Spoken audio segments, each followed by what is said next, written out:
All right, let's dive into this Peter Thiel book, 0 to 1. We're going to unpack some of his big ideas about startups and innovation. And, well, really, it's about building the future. So this isn't just for Silicon Valley, though, right? Thiel's ideas, I think they can apply to anyone who wants to, shake things up. So that could be in business or their career or even just, how they think about the world. Yeah. So are you ready to challenge some assumptions? Because Thiel really goes after some of those, sacred cows of entrepreneurship. Starting with this whole thing about competition being king, he actually says that monopolies are where it's at. If you really want to create something groundbreaking, that is, I know what you're thinking. When I first read that, I was like, wait a minute, are monopolies the bad guys?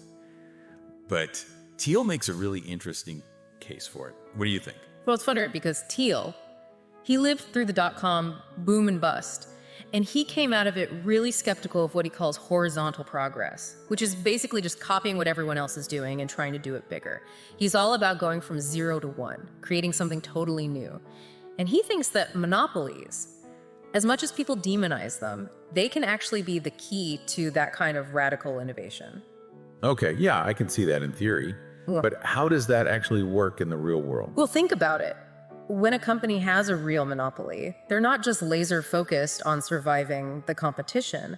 They have the resources and maybe more importantly, the breathing room to invest in the long term. Research and development, thinking about the really big picture.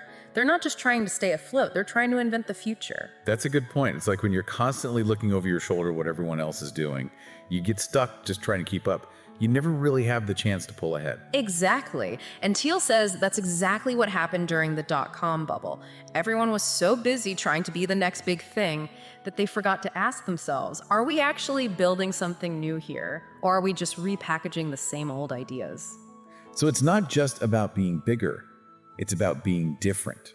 Creating something so valuable, so unique, that it becomes the only game in town. What do you think is a company that really embodies that, monopoly for innovation idea? Well, Google comes to mind. I mean, they're the king of search, right? They've got a market share that would make most economists nervous, but you rarely hear them actually call themselves a monopoly. Instead, they talk about organizing the world's information and making it universally accessible. And because they've built this crazy dominant position in search, they've been able to put money into all these other really ambitious projects like self-driving cars, artificial intelligence, even life extension research. Yeah, it's like they've earned the freedom to think beyond the next quarter's earnings report. They have the resources and the long-term vision to tackle those huge challenges. Exactly, and that's a key takeaway here. Thiel's definition of a monopoly isn't about crushing the competition or being ruthless or anything like that. It's about building something so good, so dominant in its niche, that it doesn't have any real competition, because it's creating something new and valuable, something that no one else can replicate. So it's not about stifling competition, it's about transcending it. Exactly. It's about creating a category of one. Okay, so Thiel is making a case for monopolies being the key to real innovation. But how do you actually build one? That can't be easy, right? Well, that's the thing about Thiel. He loves to kind of turn things on their head. His approach to building a monopoly is actually to start small. Start small. That's not what you usually hear in the startup world, is it? Yeah. It's all about scaling fast growth hacking, becoming the next unicorn. Right. And Thiel would say that's exactly how you don't build a lasting company. He says trying to conquer a huge market right away is a recipe for disaster. You spread yourself too thin, you burn through cash, and you end up competing on price instead of value. It's like he says, trying to boil the ocean. You just end up with a lot of hot water. Okay, so what's the alternative? If you're not supposed to boil the ocean, what are you supposed to do? Thiel's advice is to find a small, specific niche, a place where you can really dominate. He uses the metaphor of a beachhead. You establish a stronghold in a small territory, and then you can expand from there. I like that. So it's about proving your model first, honing your product, and building a loyal following before you go swimming with the sharks. Exactly. Think about Amazon. They started by selling books online. Not everything, just books. It was a specific market with passionate customers. And they focused on doing one thing incredibly well, better than anyone else. And once they dominated that niche, they gradually expanded to other things. And they were relentless about it. I remember when Amazon first started, everyone thought it was crazy to buy books online. Now I can't even remember the last time I actually went to a bookstore. Exactly. And that's the power of starting small and building a true monopoly. You create a product or a service that's so good, so indispensable, that it becomes the default option. So starting small, dominating a niche, avoiding the urge to boil the ocean. What else makes for a Thiel-worthy monopoly? Thiel outlines 4 key characteristics. These are kind of the ingredients of a true monopoly in his book. They are proprietary technology network affects economies of scale and branding. Okay, let's break those down. What does he mean by proprietary technology? It means your technology is so advanced, so innovative, that it can't be easily copied. And it doesn't have to be something totally brand new. It could be a radical improvement on something that already exists. So it's not just about having a slightly better product. It's about creating something that's like 10 times better than what's out there. Can you think of anything today that really fits that description? A product or a technology that's really in a category of its own? That's a great question. And it's one that every entrepreneur should be asking themselves. What's the 10x improvement you're bringing to the table? It's a high bar, for sure. But that's what it takes to build a really defensible business. Okay, that makes sense. So we've got proprietary technology. What about network effects? I feel like I hear that term a lot, but I'm not always sure I really get it.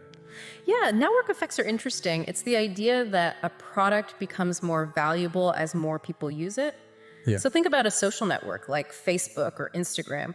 If all your friends are on there, you're much more likely to join right. Right. The more people use it, the more valuable it becomes. Right, it's like that classic chicken and egg problem. But if network effects are so powerful, how come every product doesn't just take off? Because here's the thing. Network effects only really kick in if the product is already valuable to those first few users. You know, even when the network is tiny, you have to create something compelling enough to attract those early adopters, who will then attract more users and so on. It's like that snowball effect. You need that initial momentum. So you can't just rely on the network effect to magically make your product successful. You have to build something that people actually want. Exactly. And that brings us to economies of scale. Now, this one you might be more familiar with. It's a pretty basic business principle. Right, it's the idea that as your business grows, your costs go down, right? Exactly. You become more efficient, more profitable, and harder to compete with. Think about a software company. Once they've built the software, the cost of distributing it to one more user is practically zero. Yeah, it's like printing money almost. In a way, yes. But Thiel warns against confusing scale with real progress. Just because a company is big doesn't mean it's actually innovating. I see what you mean. There are plenty of big companies out there that got that way by just doing more of the same old thing, not by actually creating anything new. Okay, so we've covered proprietary technology, network effects, and economies of scale. That brings us to the last characteristic, branding. Right, branding is important, but Thiel is very clear that it's not everything. A strong brand can definitely reinforce those other 3 characteristics we talked about, but it can't stand on its own. You can't just slap a fancy logo on a mediocre product and expect it to be a runaway success. Right, it's like putting lipstick on a pig. It's still a pig. Exactly. A great brand needs a great product to back it up. Think about Apple. Everyone recognizes their sleek design and their logo, but their brand is built on a foundation of those other things we talked about. Proprietary technology like their operating systems and their app ecosystem, and incredibly powerful network effects. So it's not just about being cool or trendy, it's about offering something truly unique and valuable. Precisely. And that actually ties into another important concept that Thiel emphasizes, the power law. So we've talked about how Thiel thinks about competition and monopolies and how to build something truly different. But what about the really big picture? Where does Thiel see all of this going? Well, that's where things get really interesting. Thiel's a big picture thinker, for sure. He's not just thinking about the next few years. He's thinking about the next few decades, even centuries. He lays out 4 possible scenarios for the future: recurrent collapse, plateau extinction, and takeoff. Okay, those sound pretty intense. Let's break those down. What does he mean by recurrent collapse? So it's the idea that history repeats itself. Civilizations rise and fall, empires crumble, and we end up making the same mistakes over and over again. Think about the Roman Empire. They reached an incredible level of power and sophistication, but they eventually collapsed. So it's kind of a cautionary tale. Yeah. Just because things are going well right now doesn't mean it's going to last forever. Right. And there are plenty of threats that could derail our progress. Climate change, global pandemics, resource scarcity, you name it. Okay, that's a bit heavy. What about plateau? What's that all about? This one suggests that we kind of hit a wall. Global economic growth slows down and eventually stagnates. Richer countries stop getting richer, and poorer countries catch up. But there aren't really any more big technological breakthroughs or increases in living standards. So we reach a point where things just level off. Yeah, basically. And Thiel argues that even if we reach that plateau, it might not be sustainable because even if we stop growing economically, our population will probably keep growing, and that puts a lot of strain on the planet's resources. Yeah, that's a good point. Okay, so we've got recurrent collapse and plateau. What about extinction? I'm guessing that one's not very cheerful. No, not really. This scenario suggests that we face some kind of threat that wipes us out completely. Thiel mentions things like nuclear war, bioterrorism, or even like runaway artificial intelligence. Those are some pretty scary possibilities. Let's hope it doesn't come to that. So that leaves us with takeoff. Tell me this is the optimistic one. It is. This is the scenario where things get really exciting.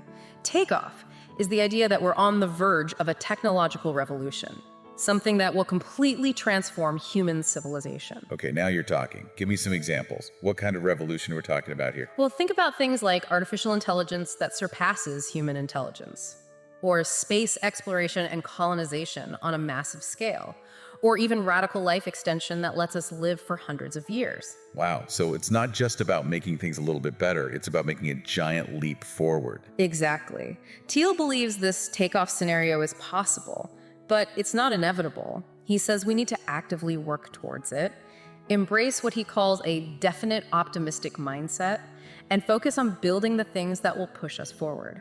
Definite optimism. I like the sound of that. What does that actually mean? It means having a clear vision of a better future, and then actually having a plan to make it happen. It's not about blind faith, it's about informed action. So it's not enough to just hope for the best. We have to actually build it.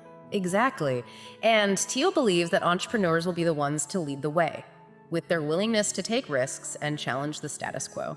That's a really powerful idea. So of those 4 scenarios, recurrent collapse, plateau extinction, and takeoff, which one do you think is most likely? That's the million-dollar question, isn't it? And there's no easy answer. I think Thiel's point is that we have a choice. We can sit back and let the future happen to us, or we can get out there and shape it ourselves. So what's it going to be? Are we going to repeat the mistakes of the past or launch ourselves into a better future? That's all the time we have for today's deep dive into 0 to 1. Hopefully this got you thinking about innovation, entrepreneurship, and maybe even the state of humanity. If you had to choose one of Thiel's ideas to really chew on, what would it be? And how could you apply it to your own life or work? Keep asking the big questions, and we'll see you next time.